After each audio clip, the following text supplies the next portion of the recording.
Hi friends, എല്ലാവർക്കും പുതിയൊരു വീഡിയോയിലേക്ക് സ്വാഗതം.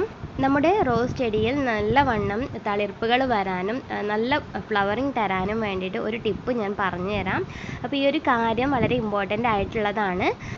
ഇത് എൻ്റെ ഒരു ബട്ടൺ റോസ് പ്ലാന്റ് ആണ്. അപ്പോൾ ഇതുപോലെ നിറച്ചും പൂക്കൾ ഉണ്ടായിട്ടുണ്ട്. അപ്പോൾ പൂക്കളൊക്കെ ഏകദേശം വാടി തുടങ്ങിയിട്ടുണ്ട് കേട്ടോ. അപ്പോൾ നമ്മൾ ചെയ്യേണ്ടത്, ഇതുപോലെ പൂക്കൾ വാടി തുടങ്ങുമ്പോൾ നമ്മൾ ഈ ഒരു ഈ ഫ്ലവർ ആയിട്ടുള്ള ഈ ഒരു ബ്രാഞ്ചിനെ നമുക്ക് കുറച്ച് അടിയിൽ നിന്ന് തന്നെ കട്ട് ചെയ്ത് കൊടുക്കണം. ഇതിപ്പോൾ 2-3 ബ്രാഞ്ചായിട്ട് വന്നിട്ട് അതിൽ മുട്ടിട്ടതാണ്.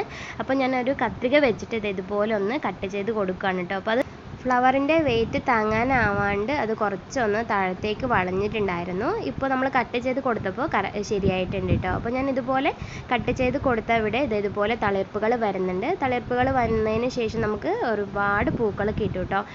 ഇത് വേറൊരു റോസ് ചെടിയാണ്. അപ്പോൾ ഇതിലും അതേപോലെ തന്നെയാണ് കേട്ടോ അവസ്ഥ. പൂവ് ഉണങ്ങിപ്പോയിട്ടുണ്ട്. അതിനെ ഞാൻ ഒരു 2 ഇല അടിയിൽ വെച്ചിട്ട് കട്ട് ചെയ്ത് കളഞ്ഞിട്ടുണ്ട്. ഈ ഒരു ഇതിലും ഒരു ബ്രാഞ്ചിൽ പൂവ് വിടരുന്നേ ഉള്ളൂ. ഒരു ബ്രാഞ്ചിൽ പൂവ് വന്ന് കഴിഞ്ഞിട്ടുണ്ട്.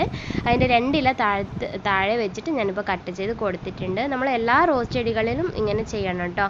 അപ്പോൾ ഒരു പൂവ് വിരിഞ്ഞിട്ടില്ല, ബാക്കി 2 എണ്ണം കൊഴിയാറായിട്ടുണ്ട്. അപ്പോൾ ആ കൊഴിഞ്ഞതിന് ശേഷം നമുക്ക് ബാക്കിയുള്ളത് കട്ട് ചെയ്ത് കൊടുക്കാം. അപ്പോൾ നമ്മൾ അതുപോലെ കട്ട് ചെയ്യുകയാണെങ്കിൽ നമുക്കിതുപോലെ നല്ല ഭംഗിയിൽ പൂക്കൾ വരും കേട്ടോ.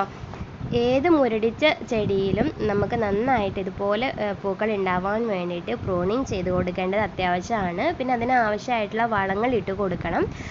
ചാണകപ്പൊടി, എല്ലുപൊടിയൊക്കെ ഇട്ട് കൊടുക്കുകയാണെങ്കിൽ നമുക്ക് നന്നായിട്ട് നല്ല വലുപ്പത്തിൽ പൂക്കൾ ഉണ്ടാവും. പിന്നെ റോസ് ചെടിക്ക് നല്ലവണ്ണം വെയിൽ അത്യാവശ്യമാണ്. വെള്ളം ഒഴിച്ചു കൊടുക്കാനും മറക്കരുത്. നന്നായിട്ട് വെള്ളവും വേണം ഈ വേനൽക്കാലത്ത്. ചെടിയിൽ ഉണങ്ങിയ കമ്പുകളൊക്കെ ഉണ്ടെങ്കിൽ അതൊക്കെ ഒന്ന് കട്ട് ചെയ്ത് കൊടുക്കാം കേട്ടോ. കട്ട് ചെയ്ത് കൊടുത്താൽ മാത്രമേ നമുക്ക് അടുത്ത തളിർപ്പുകൾ വരികയുള്ളൂ.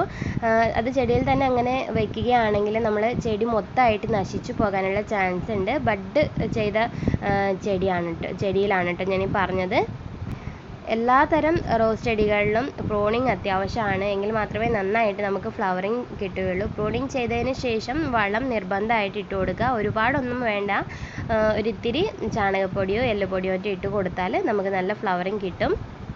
അപ്പോൾ ഈ ഒരു കുഞ്ഞു വീഡിയോ നിങ്ങൾക്ക് ഇഷ്ടപ്പെട്ടിട്ടുണ്ടെങ്കിൽ ലൈക്ക് ചെയ്യാനും ഷെയർ ചെയ്യാനും നിങ്ങളുടെ അഭിപ്രായങ്ങൾ കമൻറ്റ് ചെയ്യാനും മറക്കരുത്. ഇനി ഒരു നല്ലൊരു വീഡിയോ ആയിട്ട് കാണാം. Thank you for watching.